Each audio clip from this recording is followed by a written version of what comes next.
Attendance link इडने हरेशना प्रभु जी प्रणाम.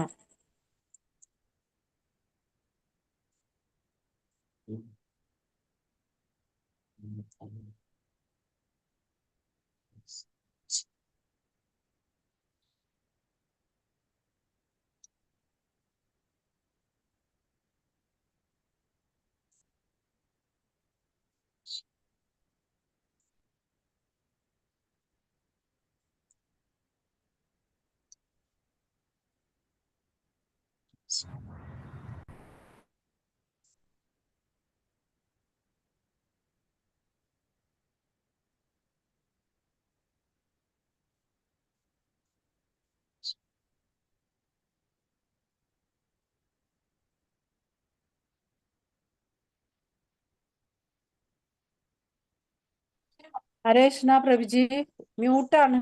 എവിടെയാണ് സംസാരിക്കണേ? ഒന്നും കേൾക്കണില്ലല്ലോ.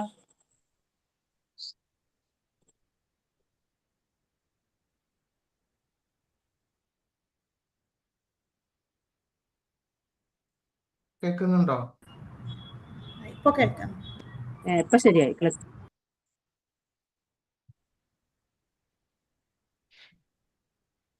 അറ്റൻഡൻസ് ലിങ്ക് കിട്ടിയോ? ഒന്നും കൂടി ഇടണോ?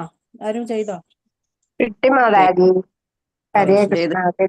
ഒന്നുകൂടി ഇടണം മാതാജി. നമസ്തേ സാരസ്വതേ ദേവേ ഗൗരവാണി പ്രചാരിണേ നിർവിശേഷ ശൂന്യവാദി പാശ്ചാത്യ ദേശതാരിണേ.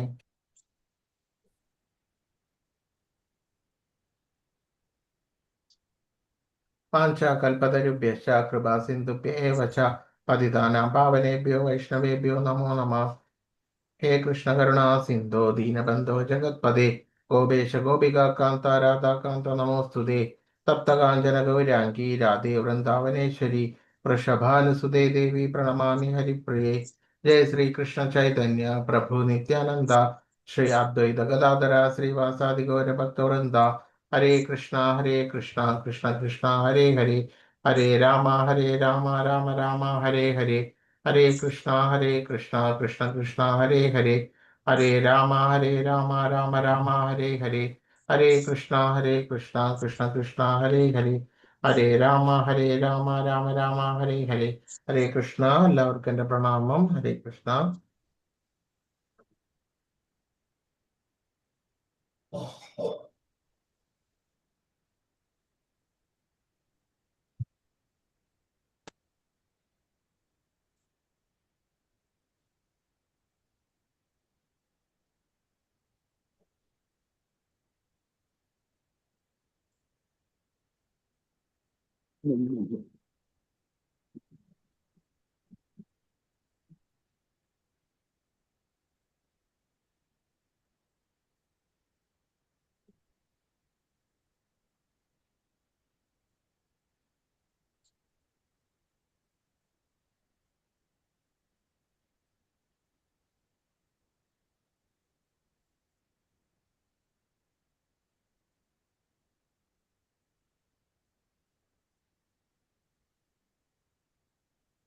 ശ്രദ്ധാത്രയ വിഭാഗയോഗ.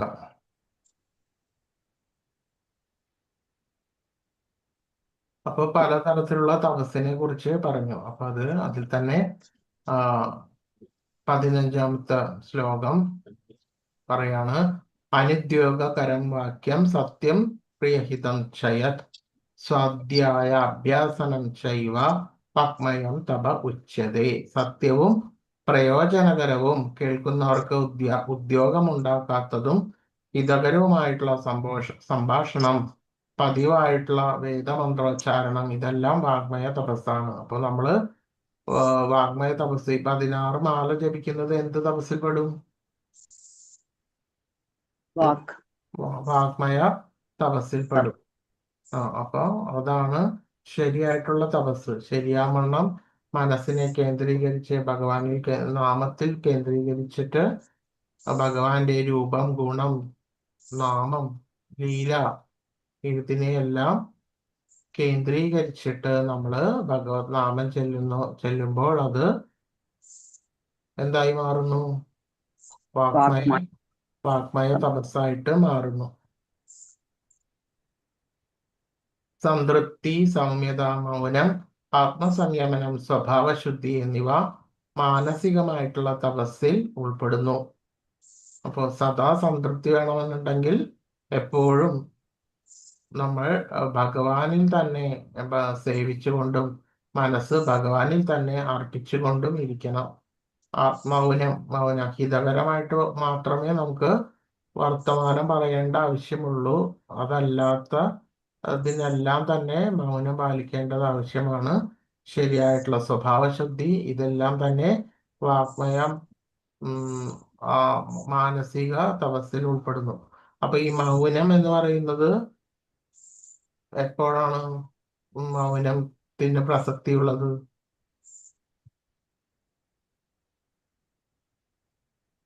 ഭൗതിക കാര്യങ്ങള് സംസാരിക്കും. അപ്പൊ നമ്മൾക്കെതിരെ പല തരത്തിൽപ്പെട്ട ആൾക്കാരും പുകഴ്ത്തലും വരും, ഇകഴ്ത്തലും വരും. സമൂഹത്തിൽ നിന്ന് പലതരത്തിലുള്ള പ്രതികരണങ്ങൾ സമൂഹത്തിൽ നിന്ന് വന്നുകൊണ്ടേയിരിക്കും. നല്ലതും പറയാം, ചീത്തയും പറയാം. അപ്പോൾ അതിനെല്ലാം തന്നെ അക്ഷോഭ്യത പാലിക്കുക, അതായത് മൗനം പാലിക്കുകയാണ് ഉത്തമം.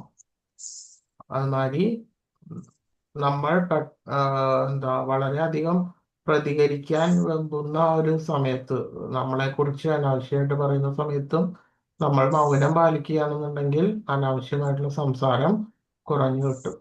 അപ്പോൾ ഇതെല്ലാം തന്നെ വാഗ്മയ തപസ്സിൽ ഉൾപ്പെടുന്നു.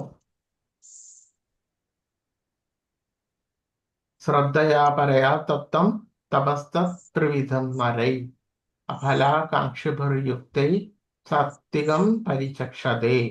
ഈ 3 വിധം തപസ്സും ആധ്യാത്മിക വിശ്വാസത്തോടെയും ഭൗതിക നേട്ടങ്ങളെ ആഗ്രഹിക്കാതെയും പരമപുരുഷന് വേണ്ടി മാത്രം അനുഷ്ഠിച്ചു പോന്നാൽ സാത്വികമാണെന്ന് പറയാം. അപ്പോൾ ഭഗവാന് വേണ്ടിയിട്ട് ഇപ്പൊ നമ്മള് യാത്രകളെല്ലാം പോകുന്നുണ്ട്. അപ്പോൾ നമുക്ക് യാത്ര പോയി കഴിഞ്ഞു കഴിഞ്ഞാല് നമുക്ക് ആ സ്ഥലം കാണാം, പക്ഷെ അതിനുപരിയായിട്ട് നമ്മളത് ഭഗവത് സേവയാണ് ചെയ്യുന്നത്. വൃന്ദാവന പരിക്രമണം, വൃന്ദാവനത്തിൽ പോയി കഴിഞ്ഞാൽ അവർക്കറിയാം അവിടെ പകലെന്നില്ല, രാത്രിയെന്നില്ല, അർദ്ധരാത്രിയെന്നില്ല, ഏത് സമയത്തും അവിടെ റോഡിൽ കൂടെ, ഇതിപ്പോ പിക്ചർ കണ്ടോ, ഇതില് കണ്ടോ, ഇതേ രീതിയില് ആളുകൾ കാൽനടയായിട്ടും ജപമാല പിടിച്ചിട്ടും ആണ് കുറേ പേര് ഇങ്ങനെ പോയിക്കൊണ്ടിരിക്കുന്നത് കാണാൻ പറ്റും. അവരിങ്ങനെ ഭഗവത് നാമം ചൊല്ലിയിട്ട് വൃന്ദാവന പരിക്രമണം ചെയ്യാം.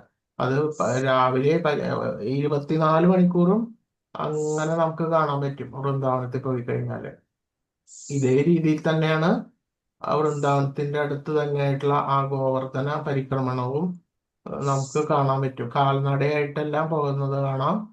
അതേപോലെ തന്നെ വെസ്റ്റ് ബംഗാളിലുള്ള ആ മായാപൂർ പരിക്രമണം, ആ മായാപുരം എന്ന് പറഞ്ഞിട്ടുള്ള സ്ഥലത്തുള്ള ആ പരിക്രമണം, അവിടെ നവദ്വീപ് ഉണ്ട്. ആ നവദ്വീപില് 9 ദ്വീപുകളിലും പരിക്രമണം ചെയ്യുന്നു. പിന്നെ പ്രധാനപ്പെട്ട സ്ഥലങ്ങളിലെല്ലാം പോകുന്നു. ഇതെല്ലാം പരിക്രമണം, ഇതെല്ലാം തന്നെ ആ ഭഗവത് സേവയായിട്ട് കണക്കാക്കപ്പെടുന്നു.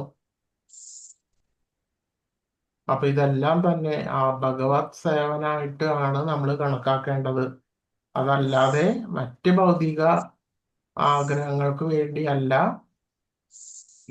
ഇതൊന്നും ചെയ്യേണ്ടത്.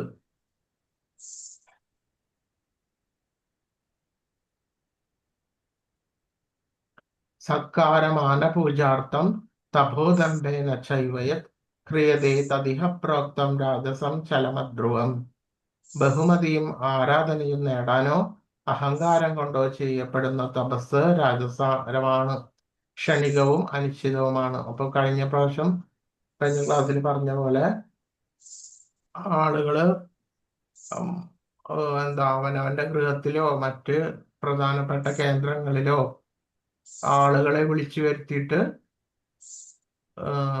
പലതരത്തിലുള്ള പൂജാതി ഹോമങ്ങൾ, യജ്ഞങ്ങൾ, അതല്ലെങ്കിൽ മറ്റു ദൈവികമായിട്ടുള്ള ചടങ്ങുകൾ ഇതെല്ലാം ചെയ്യുന്നു.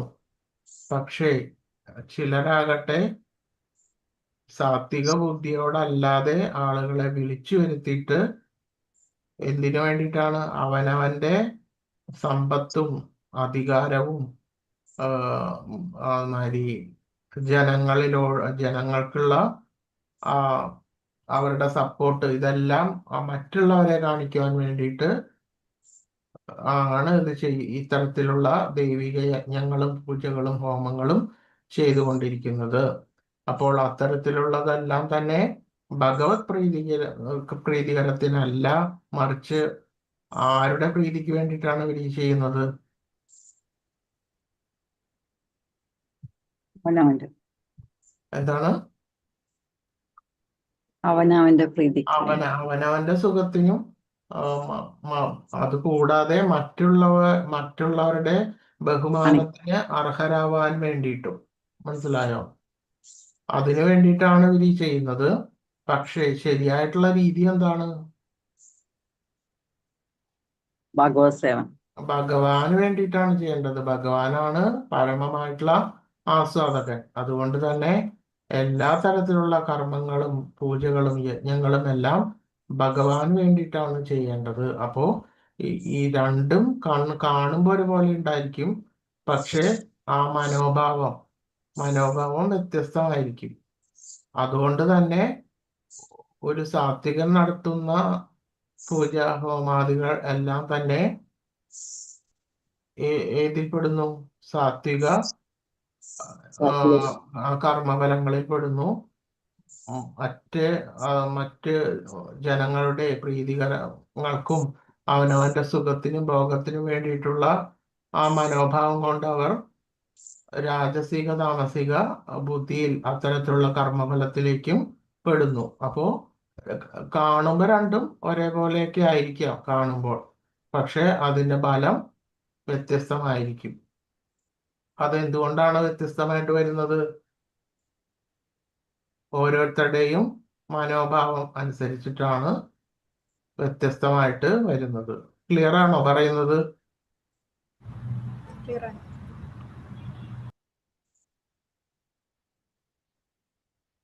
മൂഢഗ്രാഹേണ ആത്മനോ യത് പീഡയാ ക്രിയതേ തപ പരസ്യോത്സാധനാർത്ഥം വാ തത്താമസമുദാഹൃതം. മൂഢബുദ്ധി മൂലം സ്വയം പീഡനമേൽപ്പിച്ചോ അന്യരെ പരിക്കേൽപ്പിക്കാനോ നശിപ്പിക്കാനോ ഉദ്ദേശിച്ച് ചെയ്യപ്പെടുന്ന തപസ് തമോ പ്രധാനമാണ്. അപ്പോ ചില ആരാധനകളിൽ അവനവന്റെ ശരീരത്തിന് തന്നെ പീഡ ഏൽപ്പിച്ചിട്ട് ചെയ്യുന്ന ചില ആരാധനാ പദ്ധതികളെല്ലാം കാണാം. അതുമാതിരി പലതരത്തിലും കാണാം. ഈ സമൂഹത്തിൽ ഇപ്പോഴും അത് നിലനിൽക്കുന്നുണ്ട്. അതുകൂടാതെ ചില ആരാധനകള് മറ്റുള്ളവരുടെ ദ്രോഹിക്കാൻ വേണ്ടിയിട്ട് മറ്റ് തരം അധമ കർമ്മങ്ങളെല്ലാം ചെയ്യുന്ന തരത്തിലുള്ള ആരാധനാക്രമങ്ങളെല്ലാം ഇപ്പോഴും നമുക്ക് കാണാൻ വേണ്ടിയിട്ട് സാധിക്കും. അപ്പോൾ അത്തരത്തിലുള്ള ആളുകൾ അവർ ചെയ്യുന്ന കർമ്മങ്ങൾ ഇതെല്ലാം തന്നെ തമോ ഗുണപ്രധാനമാണ്. അപ്പൊ ഇതിന്റെ ഫലം എന്ന് പറഞ്ഞാല് പ്രാരബ്ധ കർമ്മമാണ്, വികർമ്മാണ്. അത് എന്തായിട്ട് വരും? അവർക്ക് തന്നെ സ്വയം തന്നെ പീഡയായിട്ട് വരും അവർക്ക്. മനസ്സിലായോ? ആ തമോ ഗുണപ്രധാനമായിട്ടുള്ള കർമ്മങ്ങൾ ചെയ്യുന്നത് കൊണ്ടാണ് ഓരോരുത്തർക്കും ഓരോ പീഡകളായിട്ടും പ്രാരബ്ധ കർമ്മങ്ങളായിട്ടും അനുഭവിച്ച് വരുന്നത്.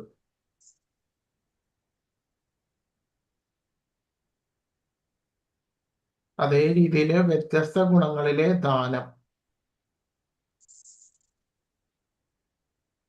ദാതവ്യമിതി യദ്ദാനം ദീയതേനുപകാരിണേ ദേശേ കാലേ ച പാത്രേ ച തദ്ദാനം സാത്വികം സ്മൃതം.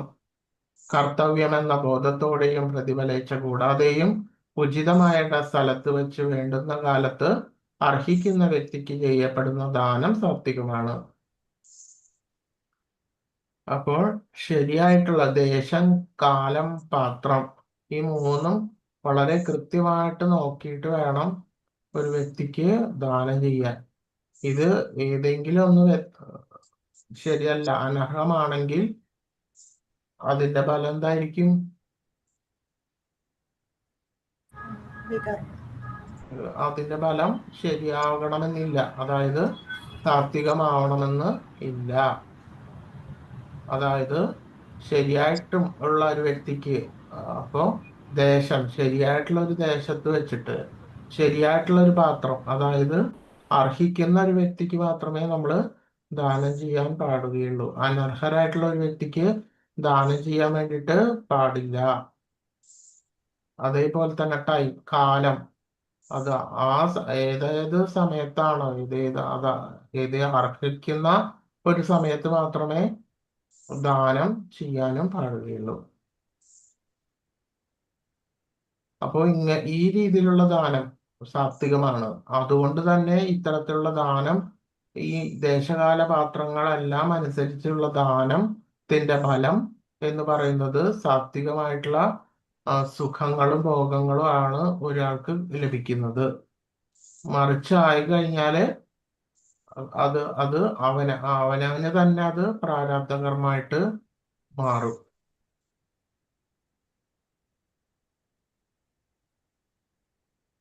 അപ്പൊ ഇത് പറഞ്ഞപ്പോഴാണ് ഒരു കഥ ഓർമ്മ വന്നത്. ഇപ്പൊ ഒരു വ്യക്തി ഒരു വ്യക്തി പശുവാണോ പശുവിനെ കൊണ്ട് കെട്ടിയിട്ട് അതെങ്ങനെ അഴിഞ്ഞുപോയി. അയാളാണെങ്കിൽ അത് അറുക്കുന്ന ആളാ. അതിനെ അറുത്ത് ആ മാംസം അറുത്ത് വിൽക്കുന്ന ഒരു ആളാ. അപ്പോ എന്ത് ചെയ്യാന്ന് വെച്ച് കഴിഞ്ഞാൽ അത് അഴിഞ്ഞു പോയപ്പോ ഇയാൾ അതിന്റെ പിന്നാലെ പോയി എവിടെയും കിട്ടിയില്ല. അപ്പോ അങ്ങനെ പോയി കഴിഞ്ഞപ്പോ ഇയാൾക്ക് വളരെ വിശപ്പ് തോന്നിയപ്പോ ഒരു സ്ഥലത്ത് കുറച്ച് ആൾക്കാര് ഇന്ന് ഭക്ഷണം കഴിക്കുന്നു. അപ്പൊ നോക്കിയപ്പോ അവിടുത്തെ ആ സ്ഥലത്ത് ആരോ മരിച്ചിട്ട് അതിന്റെ അടിയന്തരം അങ്ങനെ എന്തോ ആണ്. അപ്പൊ ഇയാളും ആ ഭക്ഷണം കഴിക്കാൻ വേണ്ടിയിട്ട് വന്നിരുന്നു. അപ്പൊ ഇയാള് ഭക്ഷണം കഴിച്ചു. അപ്പൊ ഇയാൾക്ക് ഭക്ഷണം കൊടുത്തു.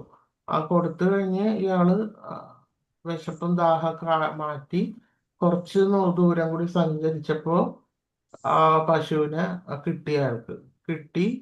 അയാൾ അതിനെ കൊണ്ടുപോയി അറുത്ത് അയാളുടെ അത് ചെയ്തു. അങ്ങനെ വന്നപ്പോ അയാൾക്ക് ആ ഭക്ഷണം കൊടുത്തത് കൊണ്ട് തന്നെ അവർക്ക്, അതായത് ദാതാവിന് എന്തു വന്നു ചേരുന്നു?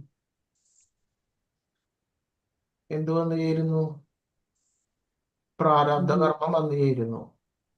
മനസ്സിലായില്ലേ? അപ്പൊ ഇത്തരത്തിലുള്ള താമസിക ബുദ്ധികളായിട്ടുള്ള ആളുകൾക്ക് ദാനം കൊടുക്കുന്നത് കൊണ്ട് എന്താ വരിക? പീഡയാണ് വരുന്നത് ഒരാൾക്ക്. അപ്പൊ അതുകൊണ്ട് തന്നെ ദേശം, കാലം, പാത്രം ഇതെല്ലാം കൃത്യമായിട്ട് നോക്കണം. മറിച്ച് ശരിയായിട്ടുള്ള ഭക്തിയുടെ സേവനത്തിലൂടെ ആ ഭഗവത് നാമം ഉച്ചരിച്ചുകൊണ്ട് ഒരാൾക്ക് ദാനം ചെയ്യുകയാണെന്നുണ്ടെങ്കിൽ അതെന്തിൽ വരും? സാത്വികാണോ?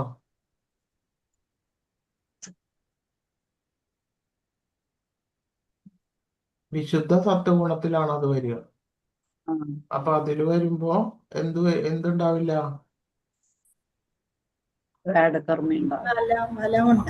അതിന്റെ കർമ്മം എന്തായിരിക്കും? അകർമ്മമായിട്ട് മാറും. അതുകൊണ്ട് തന്നെ അതിന് പുണ്യവും ഇല്ല, പാപവും ഇല്ല. അപ്പൊ അപ്പൊ ആ രീതിയിലാണ് നമ്മൾ ദാനം ചെയ്യേണ്ടത്. അതായത് അങ്ങനെ വരുമ്പോ ദേശമോ കാലമോ പാത്രമോ ഒന്നും നോക്കേണ്ടതായിട്ടില്ല. മറിച്ച് ഭഗവാനെ സ്മരിച്ചുകൊണ്ടും ഭഗവാന്റെ നാമം ഉച്ചരിച്ചുകൊണ്ടും ചെയ്യുന്ന ഏതൊരു കർമ്മവും എന്തിൽ വരുന്നു? വിശുദ്ധ സത്വഗുണത്തിൽ വരുന്നു. ഈ വിശുദ്ധ സത്വഗുണം എന്ന് പറഞ്ഞാല് ആ തരത്തിലുള്ള കർമ്മങ്ങൾക്ക് ഒന്നും തന്നെ എന്തു വരുന്നില്ല? ഫലം 0 ആണ്. ഫലമൊന്നുമില്ല. പുണ്യവും വരുന്നില്ല, പാപവും വരുന്നില്ല. ഇത്തരത്തിൽ ചെയ്യുന്ന കർമ്മങ്ങളാണ് ഒരുവനെ ആ ജീവചക്രം ഭേദിച്ചിട്ട് പുറമേക്ക് പോകുന്നുള്ളൂ. അപ്പൊ ഭഗവാൻ ഈ അധ്യായത്തില് പറയുന്നതെല്ലാം സാത്വികവും രാജസികവും താമസികവുമാണ്. പക്ഷെ നമ്മൾ ഏത് നിലയിലാണ് നിൽക്കേണ്ടത്? വിശുദ്ധ തത്വഗുണം. വിശുദ്ധ സത്വഗുണത്തിലാണ് നിൽക്കേണ്ടത്. നമ്മൾ ഇതിനും അതീതമായിട്ടുള്ള ആ ഭക്തിയുത സേവനത്തിന്റെ ആ കൃഷ്ണാബോധത്തോടു കൂടിയിട്ടുള്ള ആ ഭക്തിയുത സേവനത്തോടു കൂടിയിട്ടുള്ള ആ കർമ്മം എങ്ങനെയാണോ ഒരു കർമ്മം അകർമ്മമാക്കി മാറ്റേണ്ടത് എന്ന് വിചാരിച്ചിട്ട് ഭഗവത് സേവ ചെയ്തിട്ട് ചെയ്യുകയാണ് വേണ്ടത്.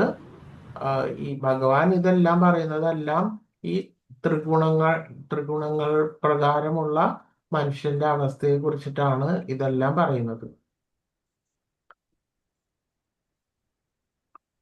അപ്പോൾ ശരിയാവണ്ണം ഇതെല്ലാം നോക്കിക്കൊണ്ട് വേണം ദേശകാല പാത്രങ്ങൾ കൃത്യമായിട്ടും നോക്കിക്കൊണ്ട് വേണം ഒരുവൻ ദാനം ചെയ്യേണ്ടത്. അങ്ങനെ ചെയ്യുന്ന ദാനം സാത്വികമായിട്ട് വരുന്നു. അതിന്റെ ഫലം എന്തായിരിക്കും? നല്ല പുണ്യഫലം. പുണ്യഫലമായിരിക്കും വരുന്നത്. മറിച്ച് വിശുദ്ധ സത്വഗുണത്തിൽ ഒരുവൻ കർമ്മം ചെയ്തു കഴിഞ്ഞാല് പുണ്യവുമില്ല പാപവുമില്ല. അപ്പൊ അതിൽ തമ്മിലുള്ള ആ വ്യത്യാസം എപ്പോഴും മനസ്സിലാക്കി വെക്കണം. ഇതിന്റെ വ്യത്യാസം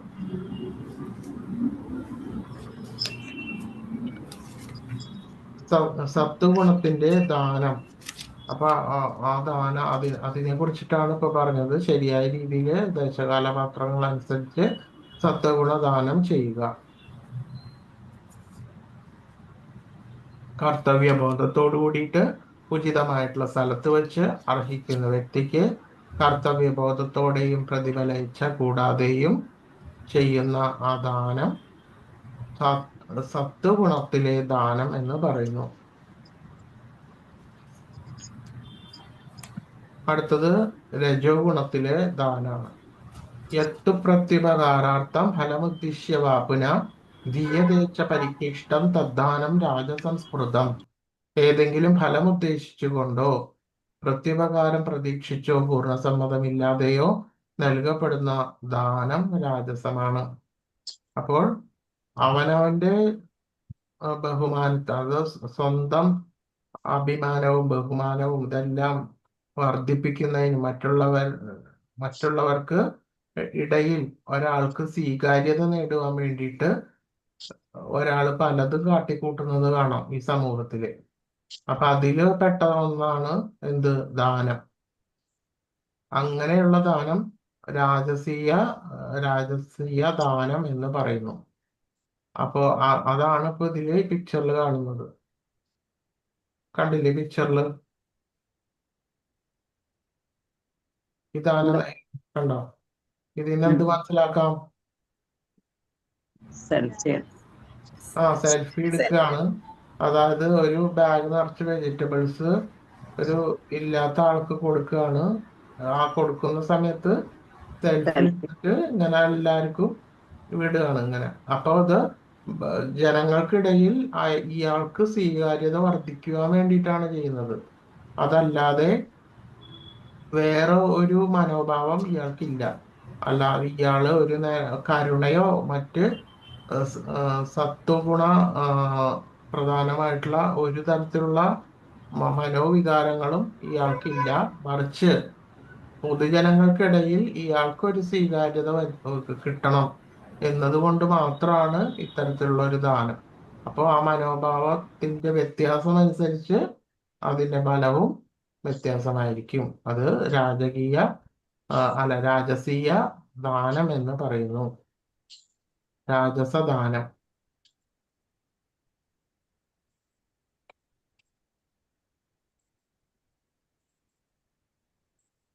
രജോ ഗുണത്തിന്റെ ദാനം പിന്നെ അത് മാത്രമല്ല, ചിലരാണെങ്കിൽ പ്രത്യുപകാരവും പ്രതീക്ഷിക്കും. അതായത് അവനവന്റെ സ്വീകാര്യതയും കൂട്ടാനും മാത്രമല്ല, ചിലപ്പോൾ ഈ കൊടുത്ത ആൾക്കാരിൽ നിന്ന് ഏതെങ്കിലും ഒരു സമയത്ത് തിരിച്ച് ഒരു ഉപകാരവും ഒരു സപ്പോർട്ടോ എന്തെങ്കിലും അവര് പ്രതീക്ഷിക്കും.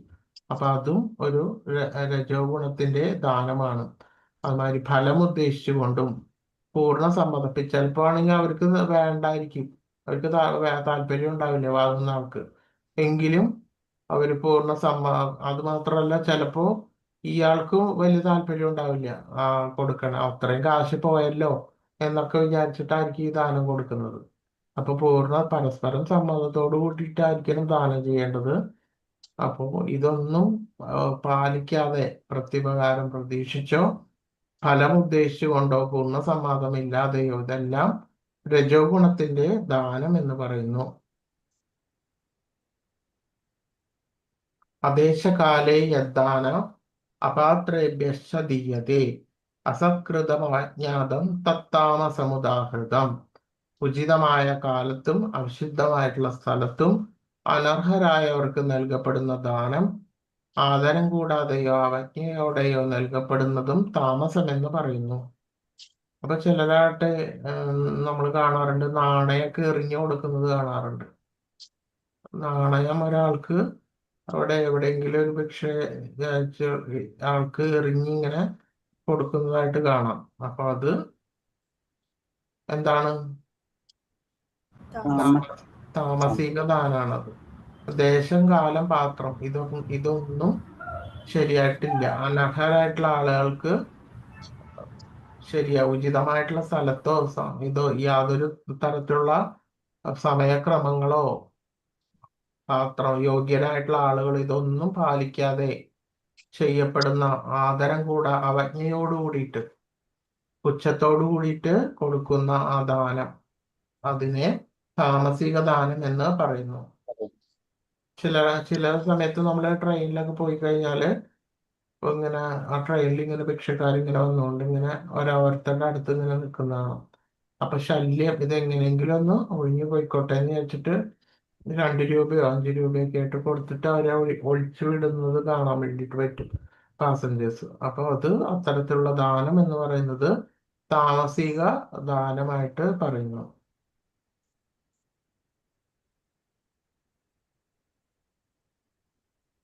അവിശുദ്ധമായിട്ടുള്ള സ്ഥലത്തും ഉചിതമല്ലാത്ത കാലത്തും അനർഹരായവർക്കും അവജ്ഞയോട് കൂടിയിട്ടും ചെയ്യുന്ന ആ ദാനം എന്താണ്? താമസിക ദാനം എന്ന് പറയുന്നു.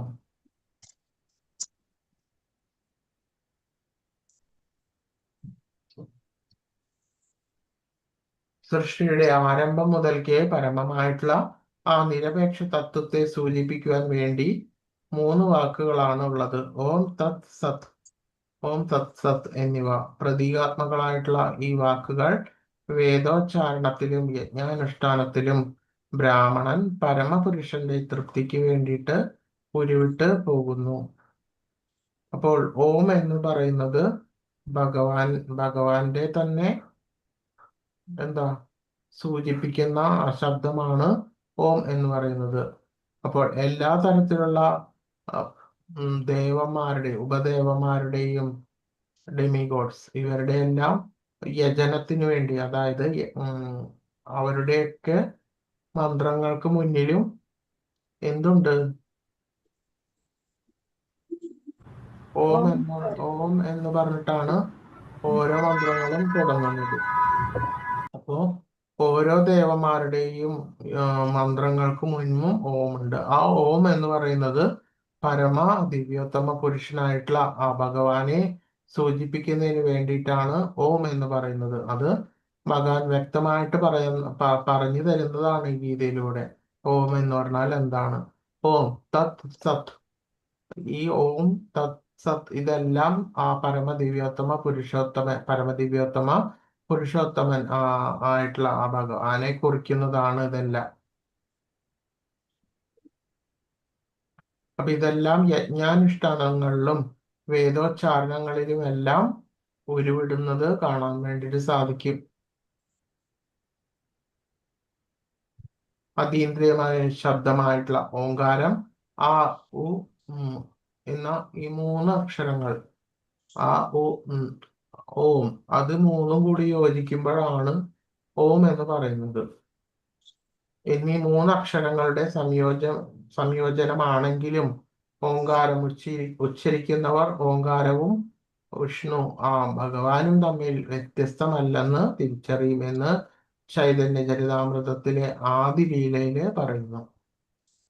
അപ്പോൾ ഓം എന്ന് പറയുന്നത് ഭഗവാനെ കുറിക്കുന്നതാണ്. അപ്പോൾ ഭഗവാനും ഓം എന്ന ആ ശബ്ദവും തമ്മില് യാതൊരു വ്യത്യാസവും ഇല്ല.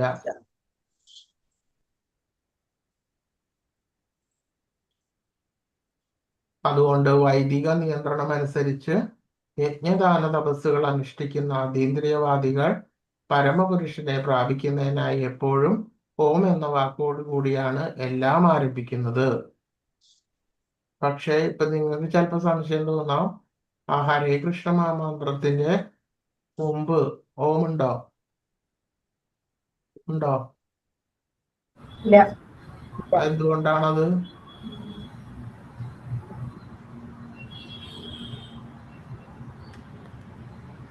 എന്തുകൊണ്ടാ?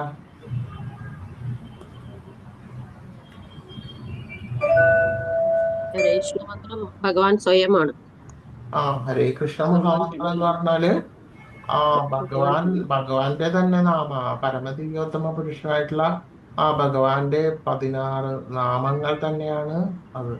അപ്പൊ അത് തന്നെ, ആ മന്ത്രം തന്നെ ഭഗവാനാണ്. അതുകൊണ്ട് തന്നെ ഓം എന്ന് പ്രത്യേകിച്ച് പറയേണ്ടതില്ല.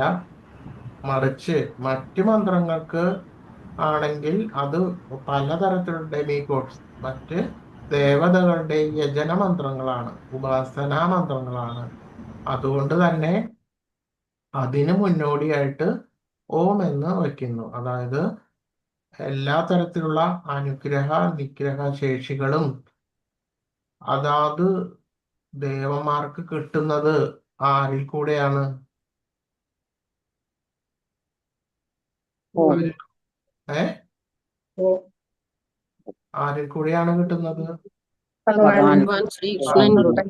ഭഗവാനിൽ കൂടിയാണോ അവർക്കും കൂടിയിട്ട് ജനങ്ങളെ, മനുഷ്യരെ അനുഗ്രഹിക്കാനും നിഗ്രഹിക്കാനും ഒക്കെയുള്ള ആ ശേഷി, അവരുടെ ആ സാമർത്ഥ്യം, ശേഷി, ഇതെല്ലാം കിട്ടുന്നത് അവർക്കും ഭഗവാനിൽ നിന്നാണ് കിട്ടുന്നത്. അതുകൊണ്ട് തന്നെ പല ദേവന്മാരെ ഭജിക്കുമെങ്കിലും അതിന്റെ അതാത് മന്ത്രങ്ങൾ ഉണ്ടെങ്കിലും അതിന്റെ എല്ലാം മുന്നാകെ ഓം എന്ന മന്ത്രം ചേർക്കുന്നു, ഓം എന്ന ആ ശബ്ദം ചേർക്കുന്നു. ഓം എന്ന് പറയുന്നത് പരമദിവ്യോത്തമ പുരുഷനെ കുറിക്കുന്നു. ഓം ഇതി ഏതത് ബ്രാഹ്മണോ നേദിഷ്ടം നാമ, ആദ്യ ലക്ഷ്യത്തെ സൂചിപ്പിക്കുന്നു. ഓം എന്നാൽ വിഷ്ണു, പരമോന്നത ലക്ഷ്യത്തെ സൂചിപ്പിക്കാൻ വേദസ്തുതികളുടെ തുടക്കത്തിൽ ഇത് സ്ഥാപിച്ചിരിക്കുന്നു.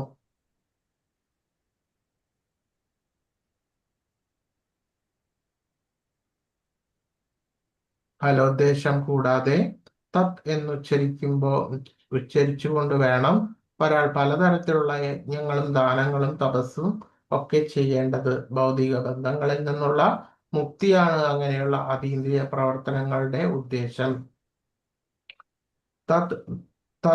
തത്വം അസി, അത് ആ തത് എന്ന വാക്ക് വേദങ്ങളിൽ തത്വം അസി എന്ന് പറഞ്ഞിട്ടുള്ളത് ചാന്തോക്യോപനിഷത്തില്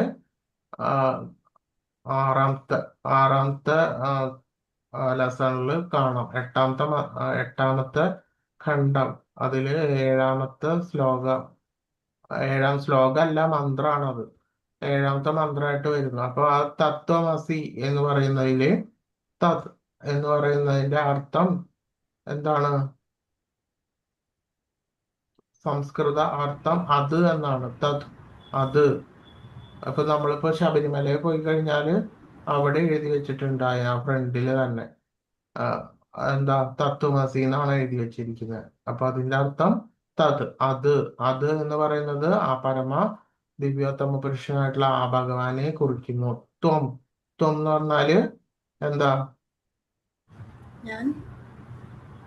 നീയാണ്, നീ എന്നാണ് ത്വം എന്ന വാക്യന്റെ അർത്ഥം.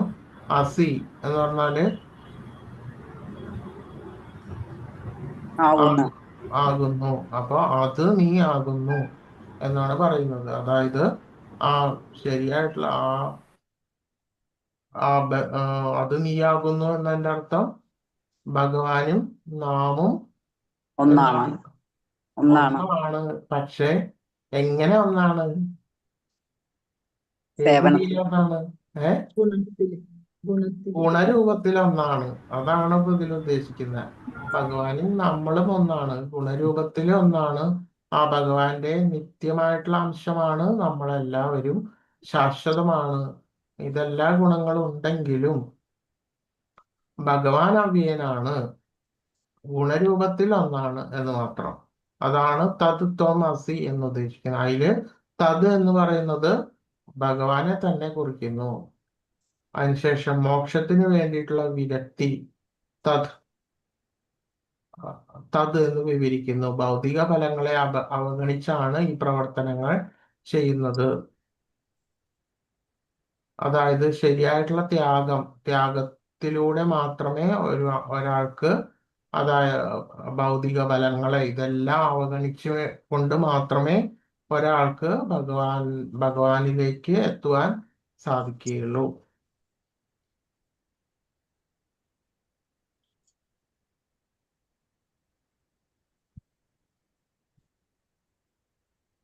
നിരപേക്ഷ തത്വമാണ് ഭക്തിപൂർവം ചെയ്യപ്പെടുന്ന യജ്ഞത്തിന്റെ ലക്ഷ്യം. അപ്പോൾ നമ്മൾ ഭഗവാന് വേണ്ടിയിട്ട് അനുഷ്ഠിക്കുന്ന യജ്ഞങ്ങളും മറ്റു ഡെമിഗോഡ്സിന് വേണ്ടി അനുഷ്ഠിക്കുന്ന യജ്ഞങ്ങളും തമ്മിലുള്ള വ്യത്യാസം എന്താണ്?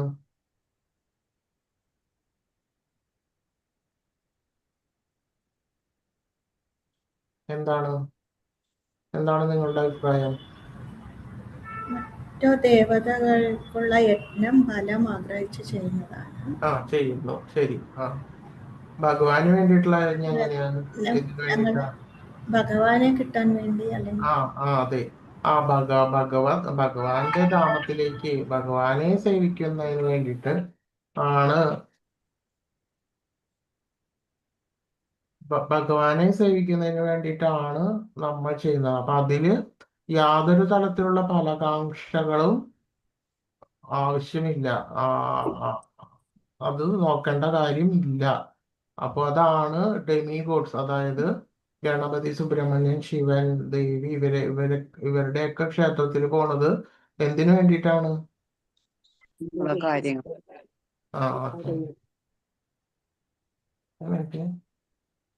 ഹരേ കൃഷ്ണ. ഞാൻ ക്ലാസ് എടുത്തുകൊണ്ടിരിക്കുക. അപ്പോ അതാണ് വ്യത്യാസം. അതായത് ഓരോ ഡെമിഗോഡ്സ്, അതായത് ശിവൻ, സുബ്രഹ്മണ്യൻ, മറ്റു ദേവതകളുടെ ക്ഷേത്രങ്ങളിലൊക്കെ നമ്മൾ പോകുന്നത് സാത്വിക ബുദ്ധിയോട് കൂടിയുള്ളവരാണ് പോകുന്നത്. അത്തരക്കാർ എന്താ സുഖങ്ങളും ഭോഗങ്ങളും കിട്ടുന്നതിന് വേണ്ടിയിട്ടാണ് പോകുന്നത്. അങ്ങനെ പോകുന്നവർക്ക് അത് ലഭിക്കുന്നു. പക്ഷെ ആ ദേവന്മാർക്ക് ആരിൽ നിന്ന് ഇത്തരത്തിലുള്ള അനുഗ്രഹ ശേഷികൾ ലഭിക്കുന്നു? ഭഗവാനിൽ നിന്നാണ് ലഭിക്കുന്നത്.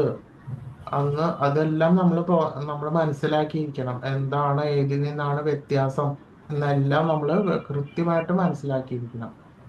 അപ്പോ അത് മാത്രമല്ല, നമ്മൾ ചെയ്യുന്ന ഭക്തിപൂർവമായിട്ടുള്ള പല ദേവന്മാർക്കും വേണ്ടിയിട്ടുള്ള ഭക്തിപൂർവമായിട്ടുള്ള അനുഷ്ഠാനങ്ങൾ ആത്യന്തികമായിട്ട് ആരിലാണ് ചെന്നെത്തുന്നത്? ഭഗവാനിലേക്കാണ് അത് എത്തുന്നത്. ഇപ്പൊ ശിവനാണെങ്കിലും സുബ്രഹ്മണ്യൻ, ദേവി, ഇവരിലേക്കുള്ള ആ ഭക്തിപൂർവമായിട്ടുള്ള അനുഷ്ഠാനങ്ങളെല്ലാം അവരെ വിചാരിച്ചുകൊണ്ടാണ് ചെയ്യുന്നു എങ്കിലും അതെല്ലാം തന്നെ ഭഗവാനിലേക്കാണ് അത് എത്തുന്നത്. പക്ഷേ അതൊന്നും വിധിപ്രകാരമല്ല എന്നാണ് ഭഗവാൻ പറയുന്നത്. അതെല്ലാം ആത്യന്തികമായിട്ടും ഭഗവാനിലാണ് എത്തുന്നത്. പക്ഷെ അത് വിധിപ്രകാരമല്ല എന്ന് ഭഗവാൻ പറയുന്നുണ്ട്. അപ്പൊ അതുകൊണ്ട് തന്നെ ശരിയാവണ്ണം ഭഗവത് സേവ ചെയ്യുകയാണെങ്കിൽ എല്ലാ തരത്തിലുള്ള അനുഷ്ഠാനങ്ങളുടെയും ഫലം, എല്ലാ തരത്തിലും ഉള്ള അനുഗ്രഹങ്ങളും സർവദേവതാ അനുഗ്രഹങ്ങളും നമുക്ക് ലഭിക്കും. പിതൃക്കളുടെയും എല്ലാവരുടെയും അനുഗ്രഹം. അതായത് നമ്മളൊരു ചെടി, അതായത് ഒരു വൃക്ഷത്തിന്റെ ശാഖകളെ പരിപാലിക്കുന്നതിന് പകരം അതിന്റെ വേരിൽ വെള്ളമൊഴിച്ചാൽ മതിയല്ലോ. മനസ്സിലായോ പറയുന്നത്? അതേപോലെയാണ് ഒരുവൻ ഭഗവത് സേവ ചെയ്യേണ്ട. ഒരുവൻ ഭഗവത് സേവ ചെയ്തു കഴിഞ്ഞാൽ തന്നെ സർവ പിതൃക്കളും ദേവകളും എല്ലാം തന്നെ ഒരുവനിൽ എന്താ പ്രീതികരമായിട്ട് തീരും, ഒരുവനിൽ അനുഗ്രഹിച്ച് കൊണ്ടേയിരിക്കുന്നു എന്ന് പറയുന്നത്. അതുകൊണ്ട് തന്നെ എല്ലാ സർവ്വദേവതാ പ്രീതികളും ഭഗവാനെ സേവിക്കുന്നത് കൊണ്ട് ഒരുവന് ലഭ്യമാണ്. സത് ഏവ സൗമ്യ എന്ന് ചാന്തോക്യോപനിഷത്ത്. സത് എന്നാൽ ശാശ്വതമായിട്ടുള്ള, ആ ഭഗവാന്റെ സേവനത്തിനായി ചെയ്യുന്ന പ്രവർത്തനങ്ങൾ യഥാർത്ഥ ആത്മീയ സ്വഭാവം വെളിപ്പെടുത്തുന്നു.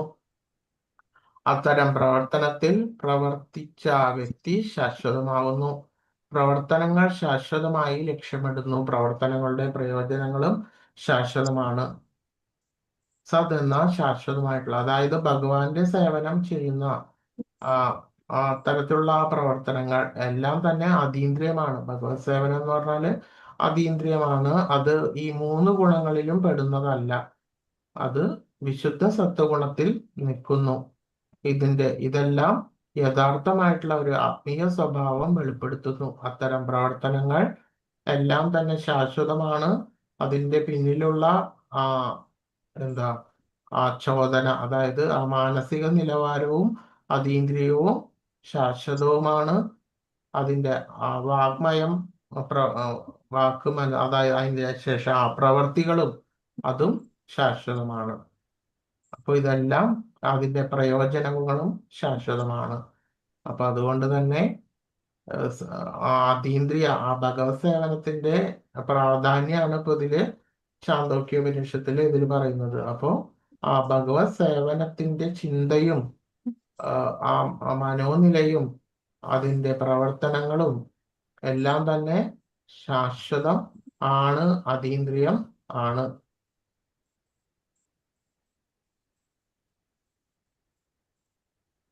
അകാരേണാച്യുത കൃഷ്ണ സർവലോകൈക നായക ഉകാരേണ അച്യുതേ രാധേ അകാരോ ജീവവാചക. അകാരേണ അച്യുത കൃഷ്ണ, അകാര എന്ന അക്ഷരം ഭഗവാൻ, ആകാരം ഭഗവാൻ കൃഷ്ണൻ, അകാരം ആ കൃഷ്ണനെ തന്നെ സൂചിപ്പിക്കുന്നു. അകാരം എന്ന വാക്യം തുടങ്ങുന്ന അതെല്ലാം തന്നെ ഭഗവാൻ കൃഷ്ണനെ സൂചിപ്പിക്കുന്നു. അവൻ സർവലോകൈക നായക, എല്ലാ ലോകങ്ങളുടെയും നായകൻ. അതായത് എല്ലാം ഭഗവാനിൽ നിന്ന് തന്നെ ഉത്ഭവിച്ചിരിക്കുന്നു. അതായത് ഭൗതികവും ആത്മീയവുമായിട്ടുള്ള ലോകങ്ങളെല്ലാം തന്നെ ഭഗവാനിൽ നിന്നാണ് വന്നിട്ടുള്ളത്. എല്ലാ ജീവജാലങ്ങളുടെയും ഗ്രഹങ്ങളുടെയും അധിപൻ ഭഗവാനാണ്. ഉ എന്ന അക്ഷരം രാധാറാണിയെ സൂചിപ്പിക്കുന്നു. കൃഷ്ണന്റെ ഹ്ലാദിനി ശക്തിയാണ് രാധാറാണി. അന്തരംഗ ശക്തിയിൽപ്പെട്ടതാണ്, അതായത് ഭഗവാന്റെ തന്നെ അന്തരംഗ ശക്തിയിൽപ്പെട്ടതാണ് ഹ്ലാദിനി. അതിൽ തന്നെയുള്ള ഹ്ലാദിനി ശക്തിയാണ് രാധാറാണി. മകാരം ജീവജാലങ്ങളെ സൂചിപ്പിക്കുന്നു. ഇത് ചൈതന്യ ചരിതാമൃതം ആദിലീലയില് കാണാം. പരമപുരുഷനിൽ പൂർണ്ണ വിശ്വാസം കൂടാതെ ചെയ്യപ്പെടുന്ന യജ്ഞവും ദാനവും തപസ്സും അസത് എന്ന് പറയപ്പെടുന്നു. ക്ഷണികങ്ങളായിട്ടുള്ള അത്തരം കർമ്മങ്ങൾ ഇഹലോകത്തിലും പരലോകത്തിലും നിഷ്പ്രയോജനങ്ങളാണ്. അപ്പൊ ഇതുകൊണ്ട് തന്നെയാണ് സർവമന്ത്രങ്ങൾക്കും മുന്നായിട്ട് ഓം എന്ന് പറയുന്നത്. എന്തെന്നാൽ ഒരു മന്ത്രവും ഭഗവാനെ കുറിക്കുന്നതല്ല എന്നുണ്ടെങ്കിൽ അതെല്ലാം എന്തിൽ പെടുന്നു? അസത്ത് എന്ന വിഭാഗത്തിൽ പെടുന്നു. അതിനൊന്നും തന്നെ എന്തില്ല, പ്രയോജനമില്ലാതെല്ലാം നിഷ്പ്രയോജനമായിട്ട് മാറുന്നു. അതുകൊണ്ടാണ് പറയുന്നത് എല്ലാ മന്ത്രങ്ങളും ഓം എന്നുച്ചരിച്ചിട്ടാണ് എല്ലാ മന്ത്രങ്ങളും ഉച്ചരിക്കുന്നത്. അതായത് ദേവതായജന മന്ത്രങ്ങളല്ല. അപ്പോൾ അതുകൊണ്ട് തന്നെയും സർവമന്ത്രങ്ങളും ഓം എന്ന് തുടങ്ങിയിട്ട് ഉച്ചരിച്ച് അതിന്റെ ഫലം എല്ലാം ആ ഭഗവാൻ അവർക്ക് കൊടുക്കുന്നു. ആ ശ്രദ്ധയും അനുഷ്ഠാനം, അതിന്റെ തീവ്രത ഓരോ ആളുകൾക്കും, ഓരോ സെക്ടേഴ്സ് ജനങ്ങൾക്കും അവരുടേതായിട്ടുള്ള ഉപാസ്യ ദേവതകളെല്ലാം ഉണ്ട്. പക്ഷേ നമ്മൾ ശ്രദ്ധയോടും നിഷ്ഠയോടും കൂടിയിട്ട് ഭജിക്കുമ്പോൾ മാത്രമേ ശരിയായിട്ടുള്ള ഫലം നമ്മൾക്ക് ലഭിക്കുകയുള്ളൂ.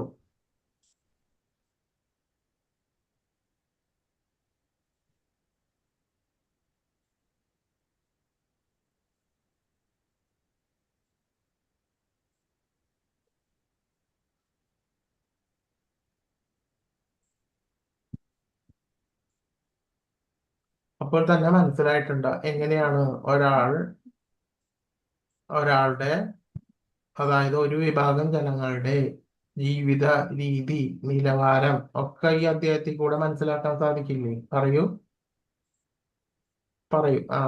അത് നമുക്ക് മനസ്സിലാക്കാം. പക്ഷേ രാജസിക ഗുണത്തിൽപ്പെട്ട ആളുകളോ താമസിക ഗുണത്തിൽപ്പെട്ട ആളുകളോ അവരുടെ അടുത്ത് ചെന്നിട്ട് നിങ്ങൾ പറയാണ് ഇതെല്ലാം തെറ്റാണ് എന്ന് പറഞ്ഞു കഴിഞ്ഞാല് അവർ സമ്മതിച്ചു തരുമോ? സമ്മതിച്ചു തരുമോ? സമ്മതിച്ചില്ലേ? എന്താണ്? ഇല്ല. ഇല്ല. അതെ. എന്തുകൊണ്ടാണത്? എന്താണ്? അവര് ചെയ്യുന്നത് ശരിയാണെന്ന് അവര് വിശ്വസിക്കും. അവര് ആ ഒരു നിലയിലാണ് എത്തി നിൽക്കുന്നത്. അതുകൊണ്ട് തന്നെ അവര് ഒരിക്കലും അവരുടെ ആ രീതി അവരെ ഒരിക്കലും ഞങ്ങളുടെ രീതി ഉത്തമമാണെന്ന് മാത്രമേ അവര് പറയുള്ളൂ. അങ്ങനെ തന്നെയാണ് വേണ്ടതും. അതായത് രാജസിക ആരാധനയും മറ്റിതുകൾ എന്തെന്നാൽ ആ ഒരു തലത്തിലേക്ക് മാത്രമേ അവരുടെ തലം അതാണ്, അവരുടെ രീതി അതാണ്. പക്ഷേ പടിപടിയായിട്ട് പിന്നീടും അവർ മുന്നേറും. അത് ഭഗവാന്റെ ആ അനുഗ്രഹം കൊണ്ട് ചിലപ്പോ അവര് മുന്നേറാം. അതിന് സാധ്യത കൂടുതലുള്ളവർ ആരാണ്? സാധ്യത കൂടുതലുള്ളവര് സാത്വിക ബുദ്ധി ഉള്ള ആളുകളാണ് ആ ഭഗവാന്റെ കൃപ കൊണ്ട് മുന്നേറുവാൻ സാധ്യത കൂടുതലുള്ളത്. അതുകൊണ്ട് തന്നെ ഓരോ ലെവലാണ് എന്ന് മനസ്സിലാക്കുക. അതല്ലാതെ അത് തെറ്റാണ് എന്ന് അല്ല അർത്ഥമാക്കുന്നത്. അവരുടെ ലെവൽ അതാണ്, അവരുടെ രീതി അതാണ്.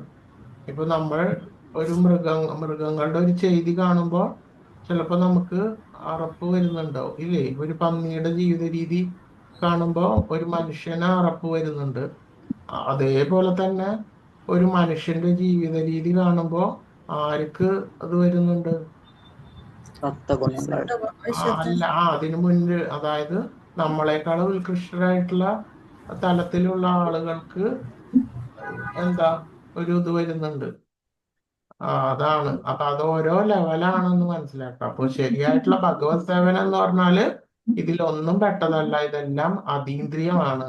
ഭഗവത് സേവനം എന്ന് പറഞ്ഞാൽ മാത്രം അതീന്ദ്രിയ പ്രവർത്തനമാണ്. അത് ഭഗവാനെ കുറിക്കുന്ന പ്രവർത്തനമാണ്. അത് ശാശ്വതമാണ് എന്ന് മനസ്സിലാക്കുക. അത് ഈ 3 ഗുണങ്ങളിലും ഉൾപ്പെട്ടതല്ല എന്ന് മനസ്സിലാക്കണം. ഹരേ കൃഷ്ണ. അപ്പോൾ ഈ അധ്യായം കഴിഞ്ഞു. വാഞ്ചാകൽപതരുഭ്യശ്ച കൃപാസിന്ധുഭ്യഃ വച പതിതാനാം പാവനേഭ്യോ വൈഷ്ണവേഭ്യോ നമോ നമഃ. അനന്തകോടി വൈഷ്ണവ പ്രമാനന്ദേ. ഹരി ഹരി ബോൽ. ഹരേ കൃഷ്ണ.